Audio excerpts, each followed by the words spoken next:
ನಾನಿವತ್ತು ಬಂದಿದ್ದೀನಿ ನೆಲಬಸಲೆ ಸೊಪ್ಪಿನ ಸಾರು ಜೊತೆ. ಬನ್ನಿ ಹೇಗ್ ಮಾಡೋದು ಅಂತ ನಿಮ್ಗೂ ಹೇಳ್ಕೊಡ್ತೀನಿ. ಫಸ್ಟ್ಗೆ ಕುಕ್ಕರ್ಗೆ 1 ಕಪ್ ಬೇಳೆ, ಹಾಗೆ 2 ಟೊಮೆಟೊ, ಅರ್ಧ ಈರುಳ್ಳಿ, ಸ್ವಲ್ಪ ಉಪ್ಪು, ಅರಿಶಿನ ಪುಡಿ, ನೀರನ್ನ ಹಾಕೊಂಡು 3 ವಿಷಲ್ ಅಷ್ಟು ಬೇಯಿಸ್ಕೊಂಡಿದ್ದೀನಿ. ನೆಕ್ಸ್ಟ್ ಒಂದು ಬಾಣಲೆಗೆ 2 ಸ್ಪೂನ್ ಎಣ್ಣೆ ಹಾಕೊಂಡು ಅರ್ಧ ಉಳಿದಿರೋ ಈರುಳ್ಳಿನ ಹಾಕಿ ಬೆಳ್ಳುಳ್ಳಿ 7ರಿಂದ 8 ಹಾಕಿ ಲೈಟಾಗಿ ಹುರ್ಕೊಂಡಿದ್ದೀನಿ. ಅದು ಹುರಿತಿದ್ದಂಗೆನೆ ಅರ್ಧ ಕಪ್ ಅಷ್ಟು ತೆಂಗಿನಕಾಯಿ ತುರಿನ ಕೂಡ ಹಾಕೊಂಡು ಹುರಿದ್ಕೊಂಡಿದ್ದೀನಿ.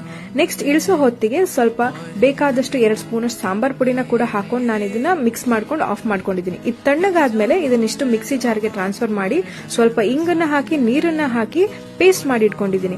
ನೆಕ್ಸ್ಟ್ ಈ ಬೆಂದಿರೋ ಬೇಳೆಗೆ ಕಟ್ ಮಾಡಿ ಇಟ್ಕೊಂಡಿರೋ ನೆಲಬಸಲೆನ ಹಾಕಿ ನೀರನ್ನ ಸ್ವಲ್ಪ ಹಾಕ್ಬಿಟ್ಟು ನಾನು ಬೇಯಿಸ್ಕೊಂಡಿದ್ದೀನಿ.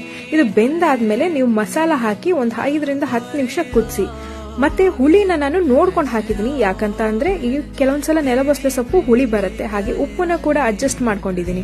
ನೆಕ್ಸ್ಟ್ ಒಗ್ಗರಣೆ ಕೊಡಕ್ಕೆ ಸ್ವಲ್ಪ ಪಾತ್ರೆಗೆ ಎಣ್ಣೆ ಹಾಕೊಂಡು ಸಾಸಿವೆ ಸಿಡಿಸ್ಬಿಟ್ಟು ನೆಕ್ಸ್ಟ್ ಅದಕ್ಕೆ ಜಜ್ಜಿರೋ ಬೆಳ್ಳುಳ್ಳಿ, ಕರಿಬೇವು ಹಾಕೊಂಡು ಇದನ್ನ ಬೇಯಿಸ್ಕೊಂಡಿರೋ ಬಸಳೆ ಸೊಪ್ಪು ಬೇಳೆ ಮಸಾಲೆನ ಇದಕ್ಕೆ ಹಾಕಿ 2 ನಿಮಿಷ ಕುದಿಸಿದ್ರೆ ನಿಮ್ ಸಾರಂತೂ ರೆಡಿ. ನೀವು ಮನೇಲಿ ಮಾಡಿ ನೋಡಿ ಹೇಗಾಗಿತ್ತು ತಿಳಿಸಿ. ಬಾಯ್.